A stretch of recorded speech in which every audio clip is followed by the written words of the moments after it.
Olá, estamos juntos mais uma vez para o estudo do livro Nos Domínios da Mediunidade, ditado pelo espírito André Luiz e na psicografia de Francisco Cândido Xavier. Hoje é o nosso 21º encontro, mas que tem por objeto a análise do capítulo de número 20, Mediunidade e Oração. Capítulos 19, 20 e 21 são interligados. Eles nos falam de personagens que têm tudo a ver com o exercício da mediunidade de uma maneira que talvez seja muito similar a maneiras que nós ouvimos falar, que nós registramos, se não da nossa jornada, na de pessoas próximas. Pessoas para as quais o contato com a realidade espiritual se mostra extremamente proveitoso, embora o domínio a respeito desta ligação não seja tão evidente. É o que o capítulo de hoje vai nos demonstrar.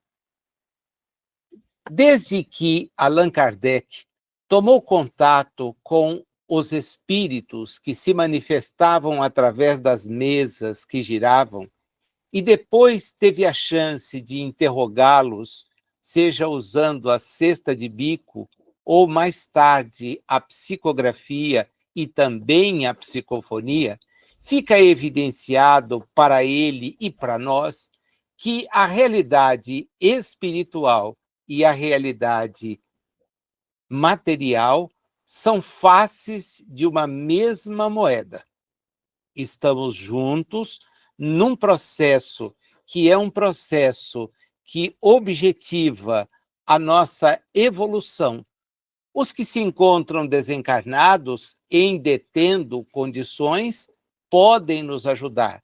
Todavia, como restou claro para ele lá e para nós fica cada vez mais claro, esta possibilidade de compreender o que nos acontece na realidade espiritual demanda tempo e cobra evolução. Do contrário, nós agiremos à maneira de pessoas que se encontram perdidas. Estar perdido se dá, o alcance disto está no fato de que, muitas vezes, não conseguimos divisar o amparo espiritual que nunca falta e, ao mesmo tempo, não conseguimos entender por que pessoas com as quais travamos contato, mantivemos relações, não mais nos assinalam a presença. É um estágio de semipresença nas duas realidades que fazem parte do mesmo contexto. Todo o esforço que Kardec fez foi no sentido, particularmente isso em O Livro dos Médiuns, está bem demonstrado, foi no sentido de mostrar que não há nada de sobrenatural, nada de além da natureza, na intervenção e na presença dos espíritos. O vulgo, aquele que não conhece o espiritismo, toma tais fenômenos por sobrenaturais e os teme, na medida em que não os entende. Todavia, o estudo da doutrina espírita, na forma como ele se nos apresenta e tem sido desenvolvido ao longo de tantos anos dentro desta característica, acaba por nos tranquilizar, né? Vai nos demonstrando que a realidade espiritual nada, mas absolutamente nada tem de extravagante, de além do que uma realidade que estamos conhecendo.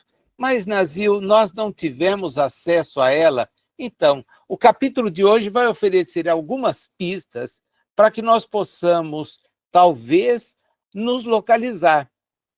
Particularmente, há um momento do capítulo que nos ajuda a ter essa ideia muito clara, mas é muito clara mesmo. Então, de repente, nós, que já estivemos na realidade espiritual, assim como na física, por inúmeras vezes, somente agora temos condições de entender como isto se processa. Nós terminamos o nosso último encontro vendo que um casal havia discutido, se posicionado frontalmente em razão do comportamento adotado pelo marido, que, tendo uma esposa e 3 filhas, de certa forma, está distanciado do lar.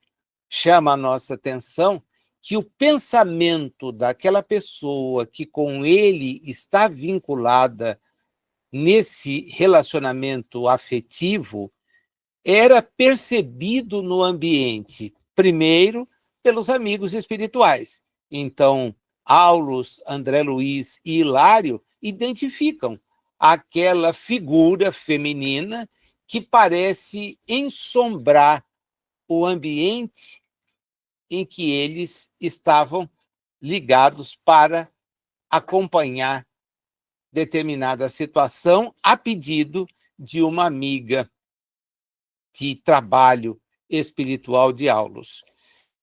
Este mesmo espírito provoca, então, na mulher que faz parte desse casal, um desequilíbrio muito grande.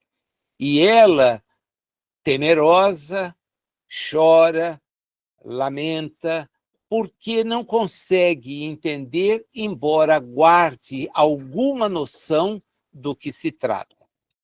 No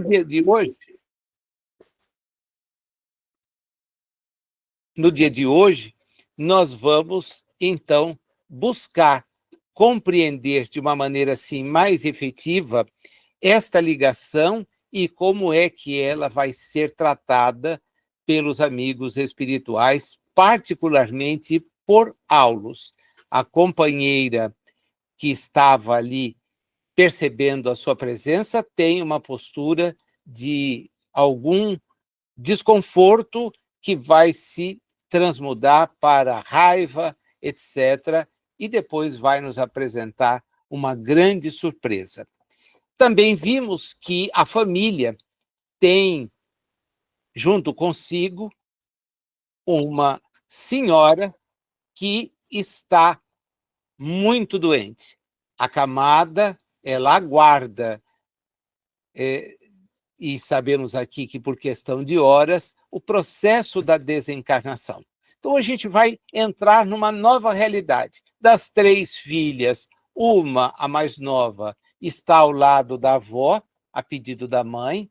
As 2 outras que têm uma proximidade, são mais velhas, não ficam no ambiente e também não participarão mais do episódio de hoje. Lá estavam tomando a refeição e delas não se tem maiores notícias, a não ser que tinham planos diferentes daqueles planos que a mãe aguardava elas tivessem, que era o de ajudá-la e também a mais nova a socorrer a avó que sofre de apneia, está num processo muito doloroso ligado à própria respiração, com dificuldades para respirar e merece deles a atenção necessária. O marido se prepara, sai de casa e nós vemos agora o ambiente onde se encontrava a idosa. A primeira descrição que aparece é a descrição de um espírito que está em muita perturbação, em muito sofrimento, e que se vincula à senhora ali já enferma, aumentando-lhe os tormentos físicos. Era alguém desencarnado e, segundo André Luiz, retratava uma alienação mental evidente. Esta é uma das questões mais interessantes do ponto de vista espiritual, porque a alienação mental está vinculada ao espírito. A moléstia do corpo é uma coisa, a alienação mental é outra completamente diversa. Então, desencarnar estando num processo patológico assim, não significa, de maneira alguma, livrar-se dele, o que traz sempre para todos nós alguma angústia, alguma preocupação, porque o espírito permanece nesse estado, como informa a narrativa do André Luiz.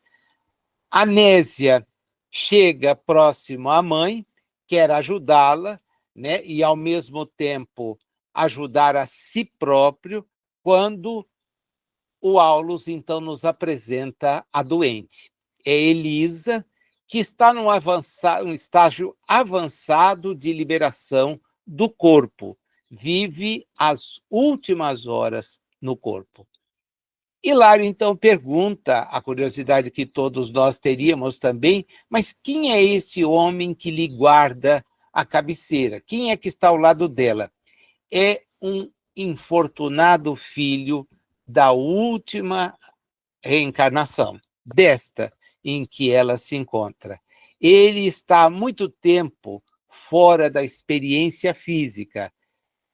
Era um bebedor contumaz e foi assassinado numa noite de extravagância. A mãe, porém, dele se recorda como a um herói e vive a evocá-lo incessantemente. E por isto, e com isto, o retém ao pé do próprio leito. Aí o nosso amigo Hilário também vai colocar as coisas, né? Mas por que isso? Qual a razão?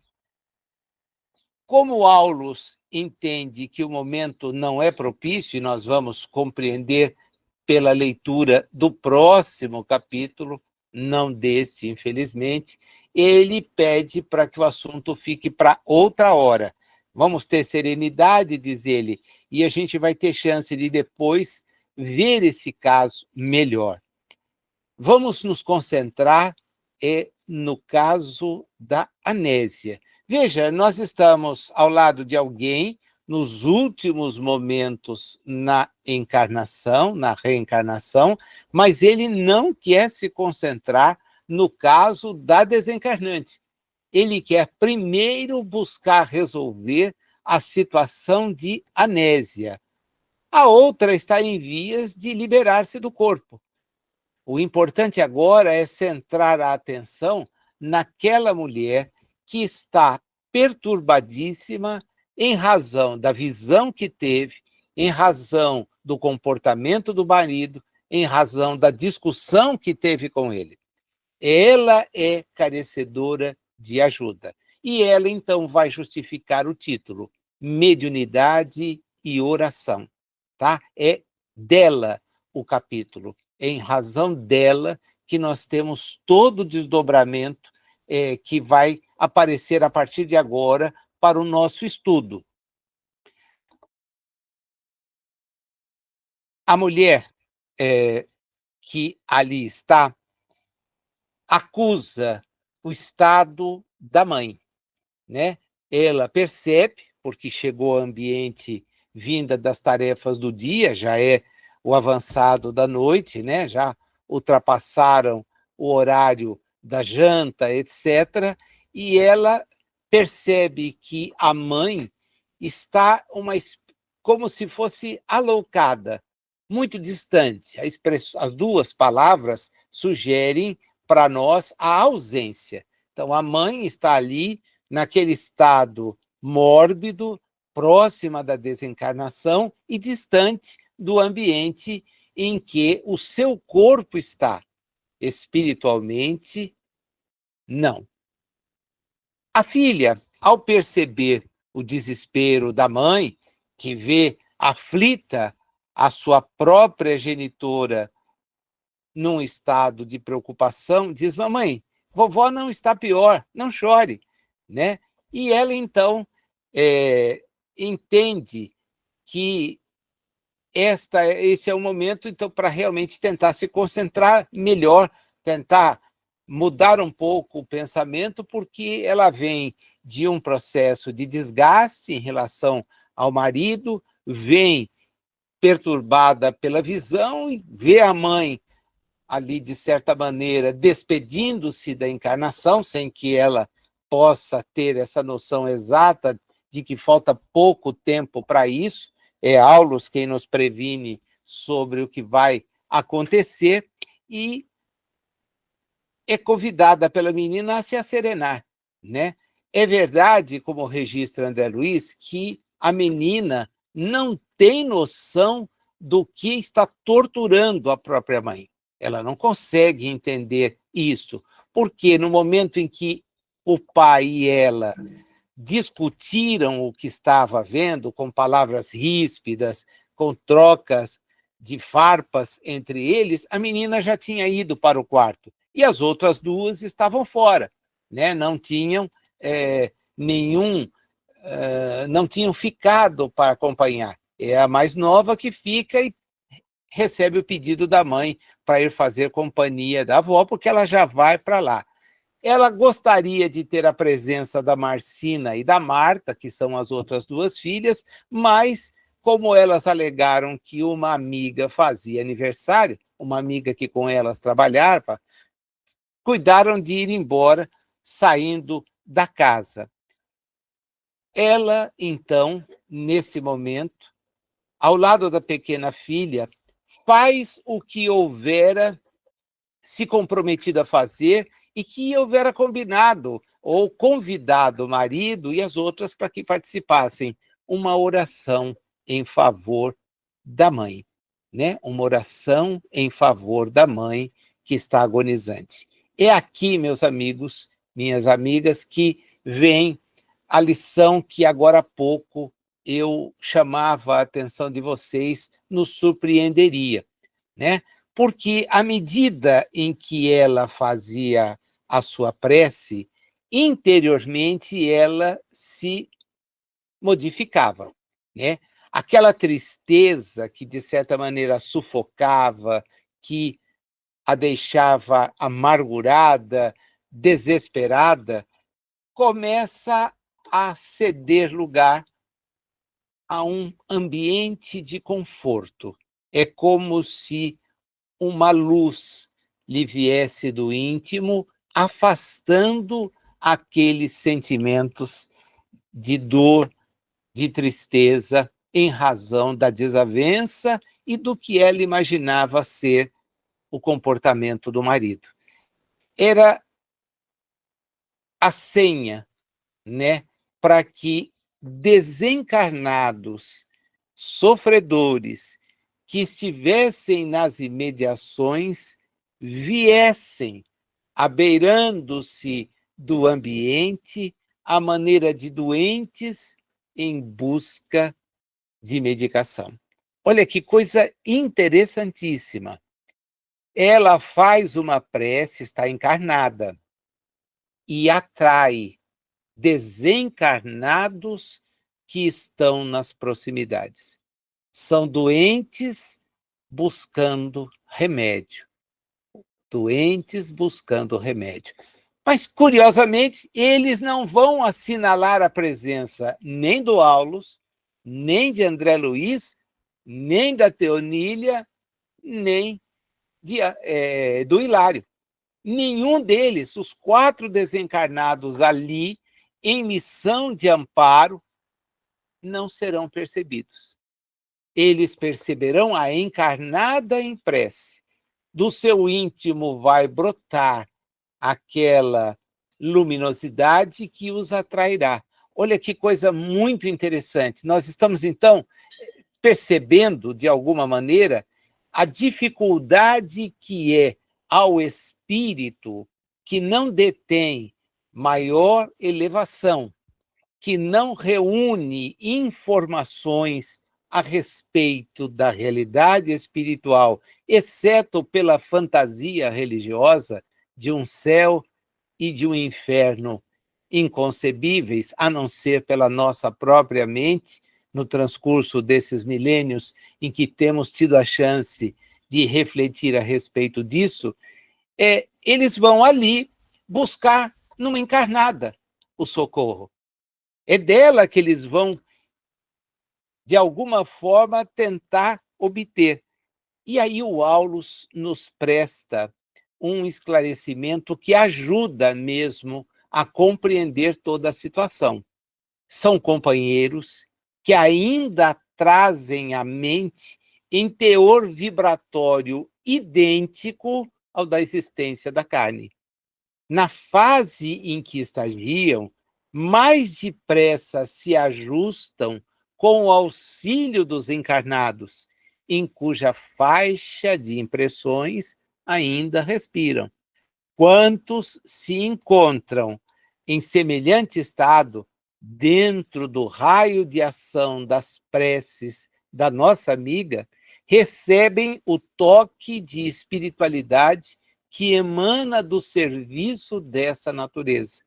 E quando sensíveis ao bem ou sedentos de renovação interior, dão-se pressa em responder ao apelo de elevação que os visita, aderindo à oração, de cujo sublime poder recolhem esclarecimento e consolo, amparo e benefício. Vejam vocês o valor da prece. Nós que temos o hábito, ou os que não o têm, que deveriam cultuar, cultivá-lo, de fazer preces, não no sentido do espanta-mosca, né? Aquela que não dá tempo de, não preenche o espaço de segundos, e o sujeito entende que ficou livre de uma obrigação. A isto as religiões conduziram os espíritos que estão na Terra. A prece, a oração, no sentido de desobrigar-se de alguma tarefa de natureza espiritual ligada a Deus. Então o sujeito para, diz algumas palavras ou as repete dentro de um contexto que lhe foi ensinado e, sem refletir sobre o alcance do que lhe foi ensinado, entende estar desobrigado daquilo que fez. Não é este o sentido. A doutrina espírita nos apresenta a prece tal como Jesus nos havia recomendado fazê-la, no íntimo, dirigindo-nos ao Pai, em atitudes que podem e devem representar louvor, porque passamos a entender a grandiosidade do contexto em que estamos inseridos.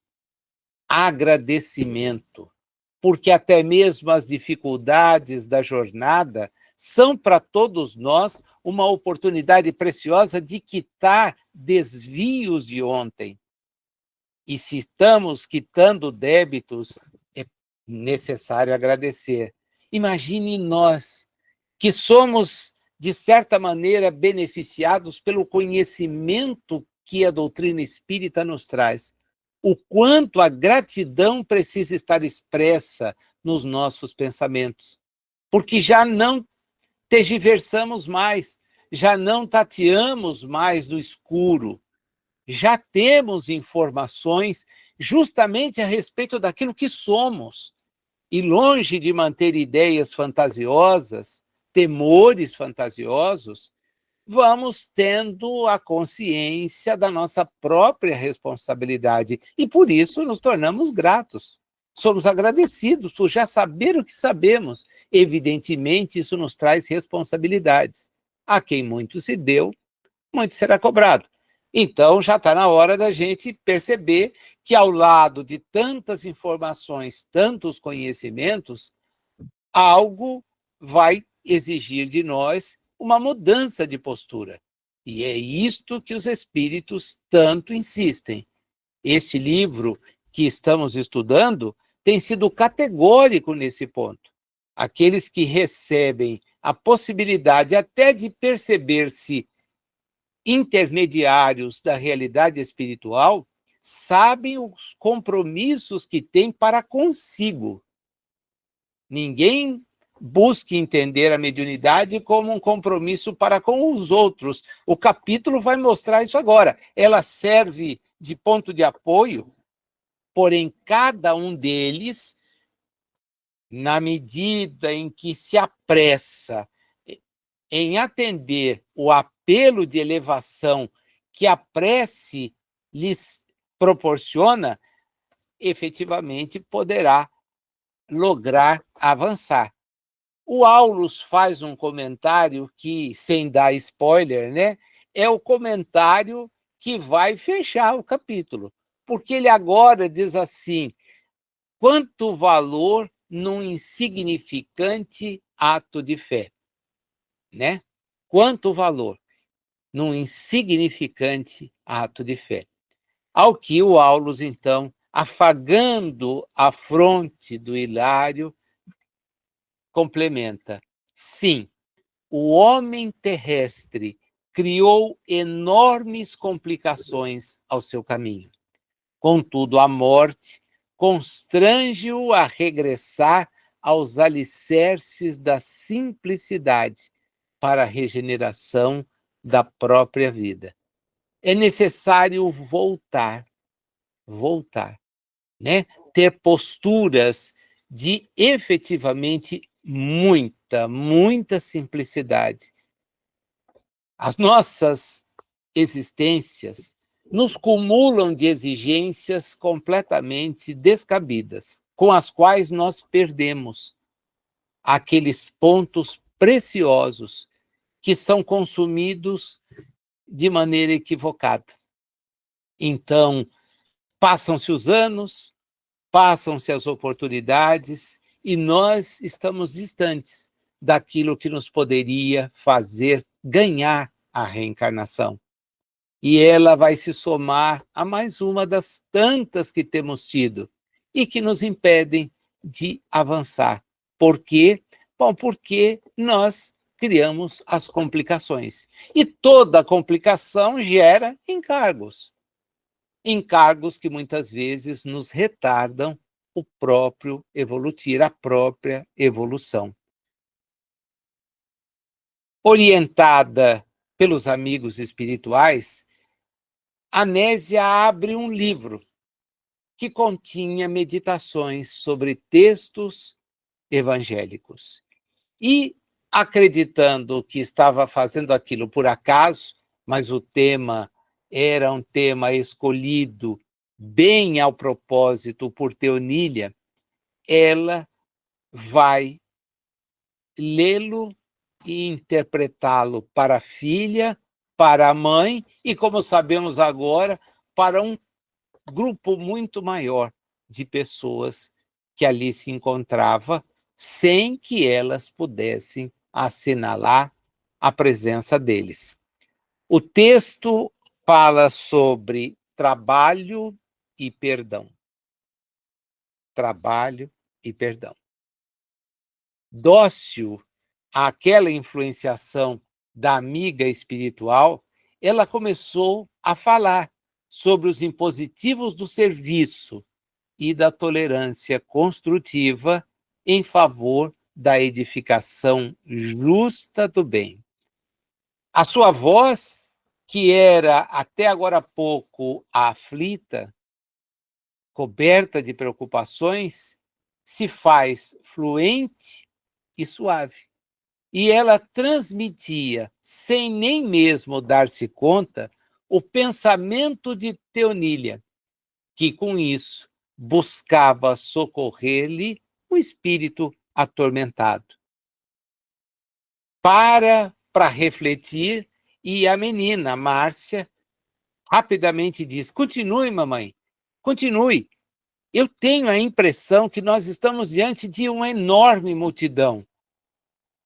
E sem refletir que estava pregando, acima de tudo, para si mesma, Anésia adiantou: sim, minha filha, estamos sozinhas porque a vovó, fatigada, não nos ouve.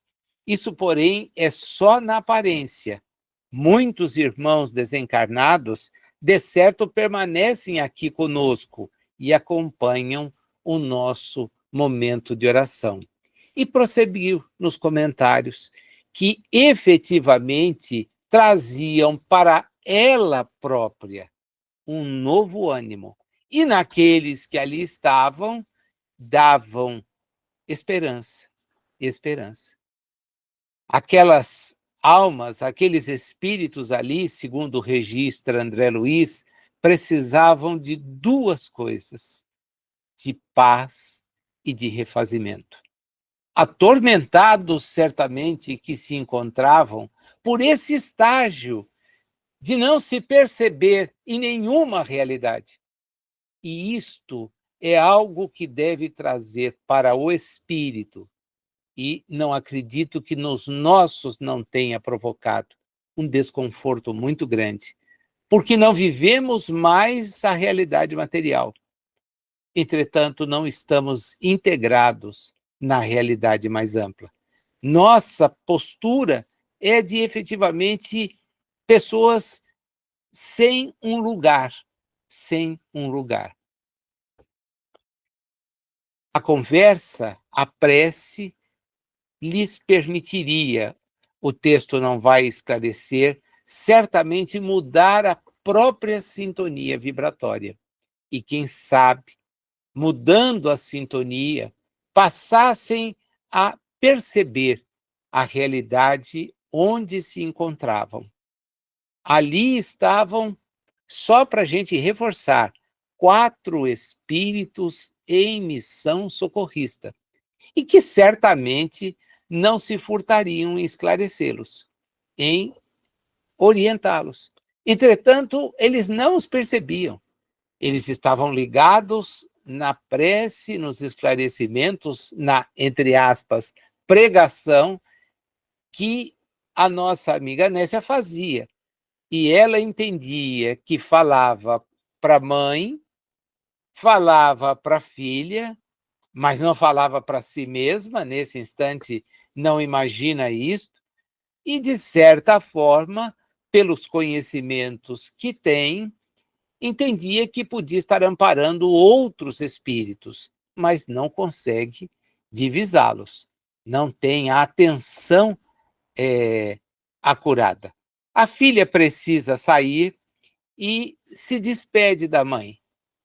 O serviço da prece terminou, a mãe agradece a sua companhia e fica ao lado da mãe, da sua própria mãe, agora semi-inconsciente, como desde o início estava.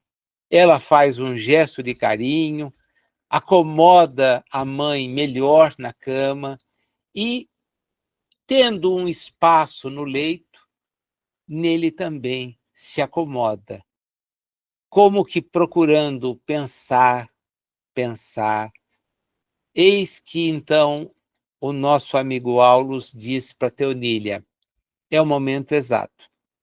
E ambos passam a aplicar passes sobre a cabeça, centrando energia magnética ao longo das células corticais, de forma que, dentro de poucos instantes, a Nésia estava sob uma branda hipnose que ela atribuía ao cansaço e não relutou. Deixou o corpo denso na prostração do sono, vindo ao encontro deles como que num desdobramento quase natural. Porém, ela não demonstrou, como eles anotam, perceber que estava na realidade espiritual. O seu pensamento estava todo ele em Jovino. Era a sua obcecante preocupação. Reconheceu a Teonília, a Aulus por benfeitores, dirigiu-lhes um olhar de simpatia, mas estava completamente atordoada, aflita. Ela queria ver o esposo, ouvir o esposo. E o Aulus, então, resolve satisfazê-la. Amparada pelos braços de Teonília, ela tomou a direção que lhe pareceu acertada, como quem possuía de antemão os dados para localizar o marido. Aí o Aulus, então, diz uma outra lição muito importante, porque é uma lição que nós, espíritos, não podemos nos esquecer. Encarnados é uma coisa, mas enquanto espíritos que somos, esta lição é interessante. As almas, quando associadas entre si, vivem ligadas umas às outras pela emanação magnética e superam obstáculos e distâncias.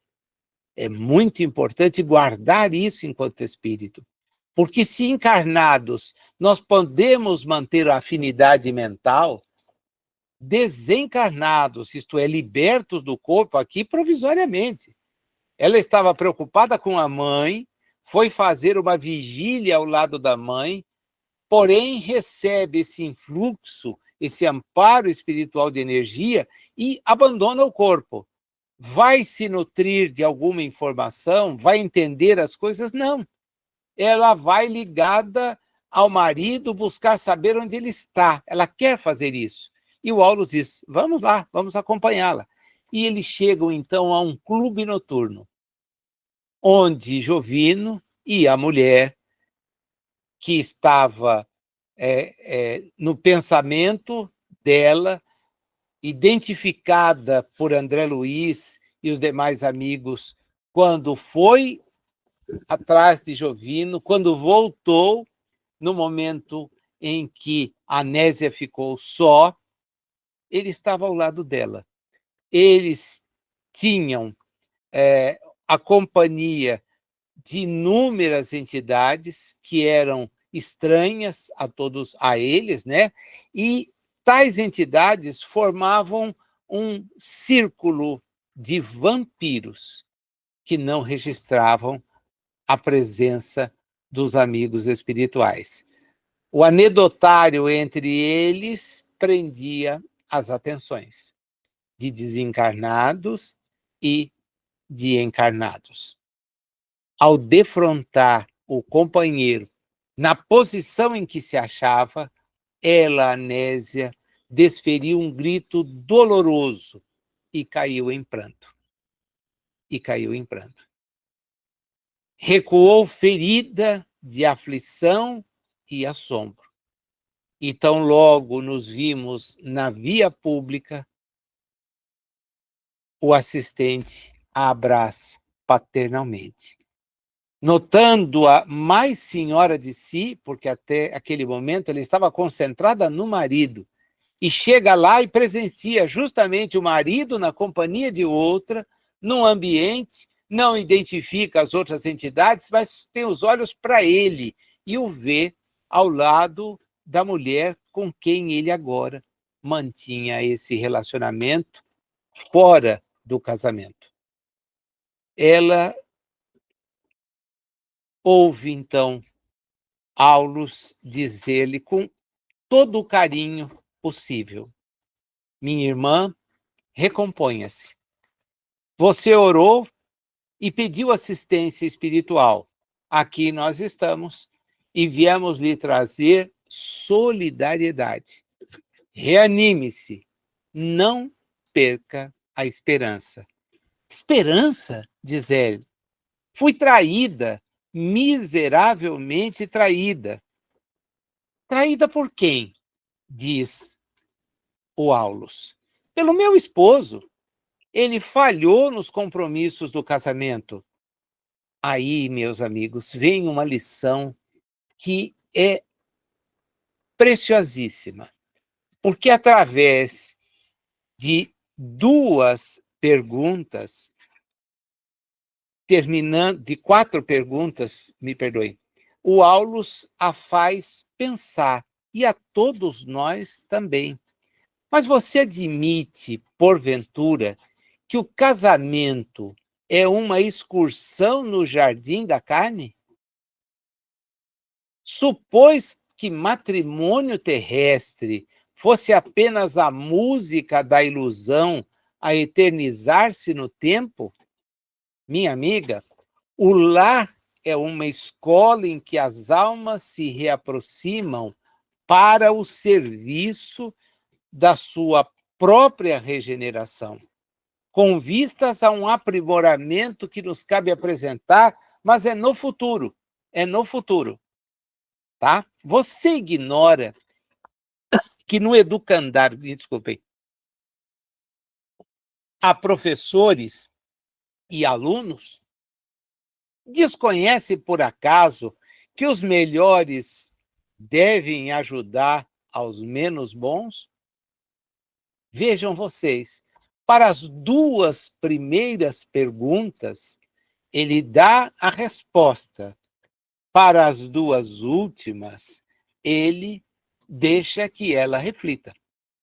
Ele a conduz à reflexão sobre o que muitos de nós que fracassamos em relações conjugais deixamos de conhecer e de entender.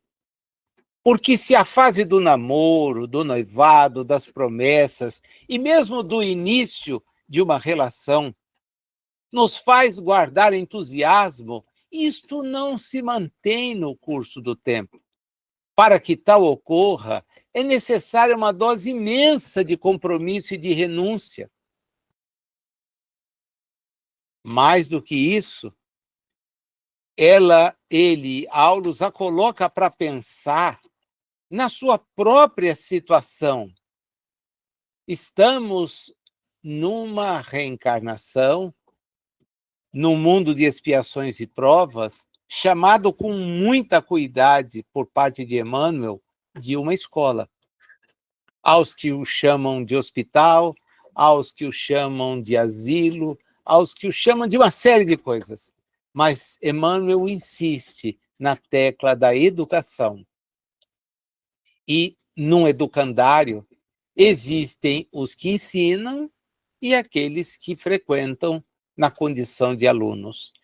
E mesmo entre alunos, como entre o professor e eles, há, para os que estão mais avançados, a tarefa de amparar os que estão atrás. Ele se faz bem categórico. Os melhores ajudam os menos bons. Então, para pensar. E ela, a partir desta demonstração, das 4 questões, 2 respondidas, mais 2 não, ela para de se lamentar. Mesmo assim, olhando para o Aulus, ela diz, mas e o Jovino? E Aulus, então, corta a frase. Esquece. O seu esposo precisa mais agora, muito mais agora, de seu entendimento e carinho? Nem sempre a mulher poderá ver no companheiro o homem amado com ternura, mas sim um filho espiritual necessitado de compreensão e sacrifício. Para soerguer-se, como também nem sempre o homem conseguirá contemplar a flor de seus primeiros sonhos, mas sim uma filha do coração, a requisitar-lhe tolerância e bondade, a fim de que se transfira da sombra para a luz. Nas relações, nem sempre, então, os espíritos se encontram no mesmo patamar. E cabe àquele que entende o patamar em que se encontra, e precisa ser aquele melhor avançado em termos evolutivos, estender a mão, o amparo em favor do que aí não se encontra. Anésia, o amor não é tão somente aventura rósea e doce do sexo perfeitamente atendido. É uma luz que brilha mais alto, inspirando a coragem da renúncia e do perdão incondicionais em favor do ser e dos seres que nós amamos. Jovino é uma planta que o Senhor lhe confiou às mãos de jardineira. E é compreensível que uma planta assim seja assaltada pelos parasitas ou pelos vermes da morte. Todavia, nada há a recear se a jardineira estiver vigilante. Ela, nesse instante, tem um choque. Um choque. Ela fora esclarecida de uma forma paternal, completamente diversa do pensamento e dos sentimentos que nutria. Ela, naquele instante, primeiro, tem um choque, porque suas desconfianças, que certamente em espírito já haviam sido confirmadas, mas ela não conseguia trabalhar, como agora há pouco nós vimos, também não conseguia trabalhar com elas, ela não entendia. E o esposo, que além de ser alguém com uma conduta equivocada, no limite, era alguém muito mais necessitado de amparo do que ela imaginava. Então, a sua traição representava justamente essa imagem simbólica que ele criou da flor, que o jardineiro tem o dever de cuidar, a tarefa de cuidar, mas que se vê assaltada por parasitas ou até mesmo por vermes que o levam à morte. E o jardineiro precisa ficar atento para que isto não ocorra. Eu reconheço isso, disse ela para o Aulus. Entretanto, não me deixe sozinha. Eu me sinto atribulada. Que fazer da mulher que o domina? Não vejo a perturbação, nela vejo, perdão, a perturbação e o fel da nossa casa. Ela se assemelha a um espírito diabólico que o fascina, o destrói, e Aulus resolve cortá-la. Não se refira assim a ela, dessa maneira a ela. São palavras amargas as suas. Ela também é nossa irmã. Ela está vitimada por lamentáveis enganos. Ela e ele estão num processo de completo enganar-se. Mas o que acontece aos espíritos ao momento em que a realidade, nua e crua, lhes cobra a consciência? Mas como é que eu vou aceitá-la? Disse ela. Ela tem uma influência maligna, é uma serpente invisível trazendo consigo pavorosos monstros para junto de nós. O nosso templo doméstico, por isso, transformou-se num inferno em que nós não mais nos entendemos. Tudo agora é fracasso, desarmonia, insegurança. O que eu vou fazer com semelhante criatura? Compadeça-se dela. Quando ela acordar, o seu despertar será terrível, disse-lhe Aulus. Compaixão? Compaixão é o que você me pede, diz ela para ele. E que outra melhor represália senão essa?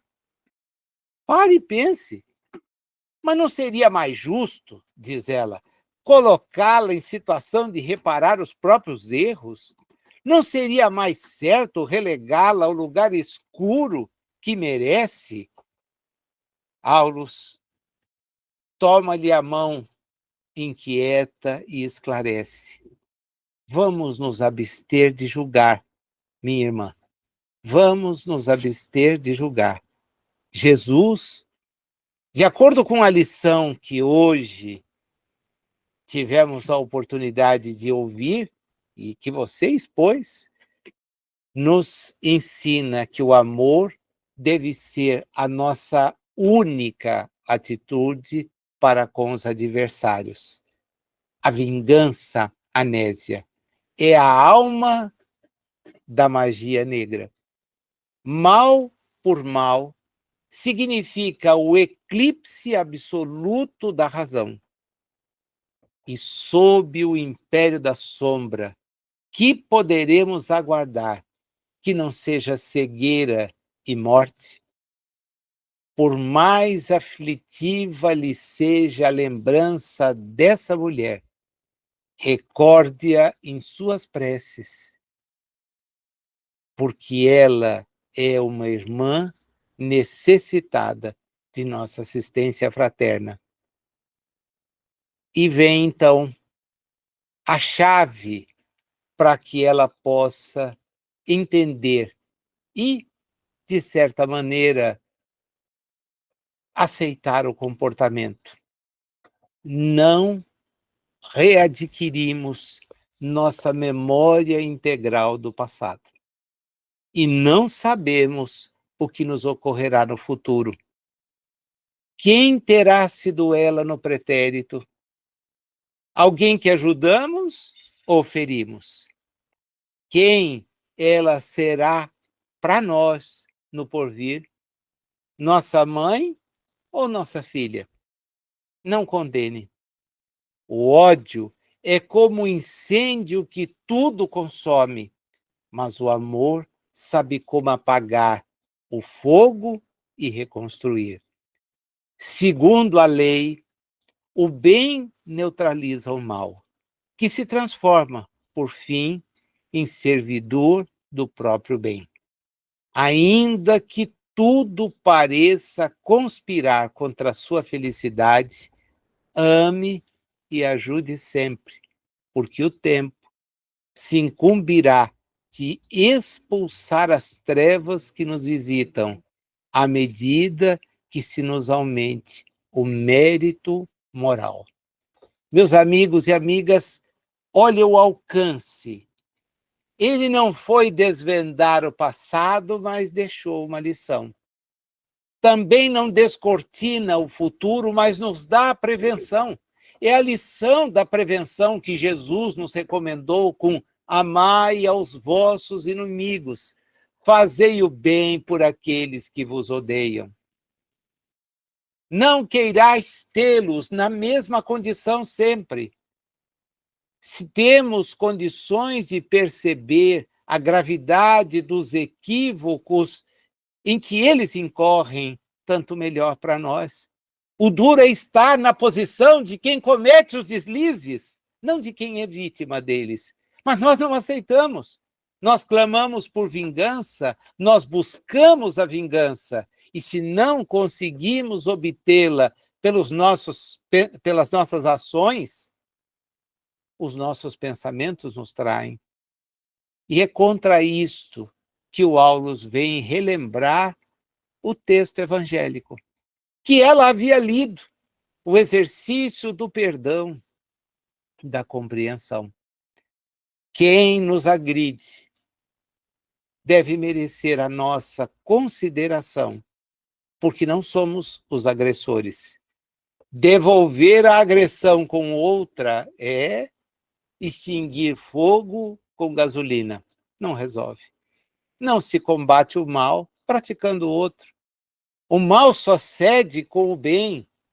E Jesus veio nos demonstrar isto, de tal forma que aqueles que o atacaram até o último instante, deles receberam o perdão e a prece em direção a Deus. Não sabem o que fazem, porque se soubéssemos, não faríamos. Ela entende aquela lição, mas entende a maneira de uma criança resignada, né? Olha para Aulus e quase que lhe diz: vou seguir a sua orientação. E ele então aproveita para dizer: volta ao lar. Usa a humildade e o perdão, o trabalho e a prece, a bondade e o silêncio, na defesa de sua segurança. Nós queremos nos sentir, então, seguros espiritualmente. Está aqui a receita. Vale a pena anotar e tentar praticar, porque é dificílimo. ser humilde e perdoar, trabalhar e orar, guardar a bondade e o silêncio. Se a gente escrever estas palavras na nossa cabeceira, para que todos os dias, ao despertarmos, as tenhamos na frente, certamente veremos o desafio que é fazer tudo isso, mas o quanto a prática de posturas assim vai nos tornar melhores. E ele ainda lhe mostra um pouquinho mais a sua mãe, as suas filhas, lhe pedem amor, mas um amor puro, tanto quanto o Jovino, que vai acabar retornando muito mais experiente ao refúgio do seu coração. Não tem data, não tem como, mas tenha confiança. Ela, então, ergue a própria cabeça e observa a noite. Estavam, na realidade espiritual, também como nós podemos ver na nossa realidade reencarnatória, diante de um céu repleto de luminosidade. Ele, então, faz aquele ponto da prece que nós, muitas vezes, insistimos em não entender: o louvor. Diante de tanta grandiosidade da natureza, que os nossos olhos conseguem contemplar a imponência do mar, a beleza das estrelas, a luminosidade solar, a companhia inspiradora do satélite que a Terra possui, as árvores, os animais, todos nós temos que louvar aquele que nos criou e nos destinou à máxima perfectibilidade. Muita gente, quando a gente fala do assunto prece, no aspecto louvar, tem dificuldade de entender. O agradecer, de certa forma, nós somos doutores no pedir, né? Pedir a gente tem pedido para nós de uma e de outras encarnações. Nós pedimos às vezes para nós, outras vezes por outros, porém louvar pela grandiosidade do que nos é possível observar. E eu diria que os dias tão corridos que temos nos afastam dessa percepção da grandiosidade. Até mesmo quando a pessoa ingressa num ambiente assim, vai para um lugar afastado, à exceção dos que não têm o celular por perto, não vão tirar os olhos da tela e vão perder a beleza do espetáculo. Ou talvez, de uma maneira semi-insana, tentem registrar em pixels extremamente limitados o que só a beleza da retina permite aos nossos espíritos, enquanto reencarnados, identificar.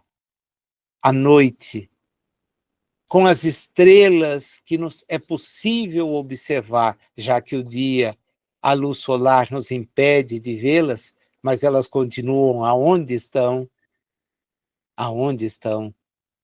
A noite nos dá mostras da grandiosidade de Deus. A nossa pequenez é que imaginou o céu como uma grande tenda em que Deus fixou luzeiros, na bonita expressão mais singela do livro do Gênesis, para que nós pudéssemos admirar. Quanta inocência os nossos espíritos já detiveram, porque na grandiosidade do universo visível, Deus merece o nosso louvor, o nosso reconhecimento. Ela volta ao corpo, e se mostra de alguma maneira renovada, quase feliz. Enxugou as lágrimas que lhe banhavam o rosto e tentou ansiosamente recordar, ponto a ponto, a entrevista que tivera com eles, mas não conseguiu. É curioso, né?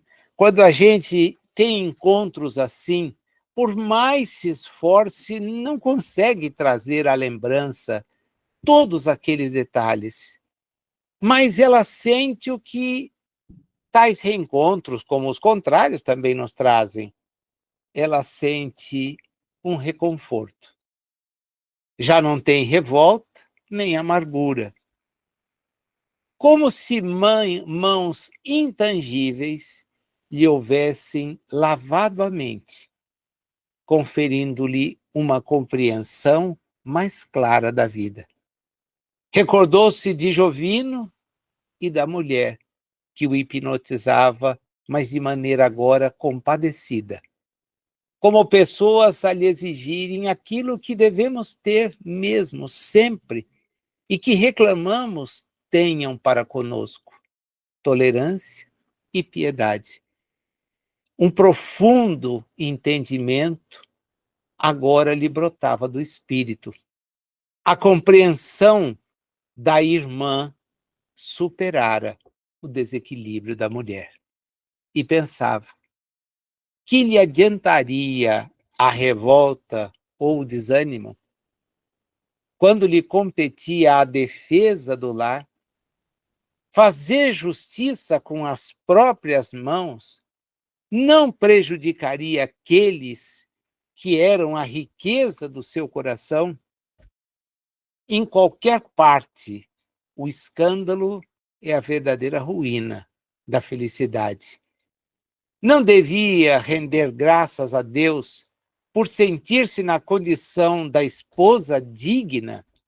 Sim, de certo, a própria criatura que lhe perturbava o marido não havia acordado ainda para a responsabilidade e para o discernimento. Precisava, pois, de compaixão e de amparo, ao invés de crítica e azedume. Consolada e satisfeita, foi medicar a sua mãe. Hilário, que lá atrás havia dito que a oração era um gesto tão pequenino, agora exaltava os méritos da oração.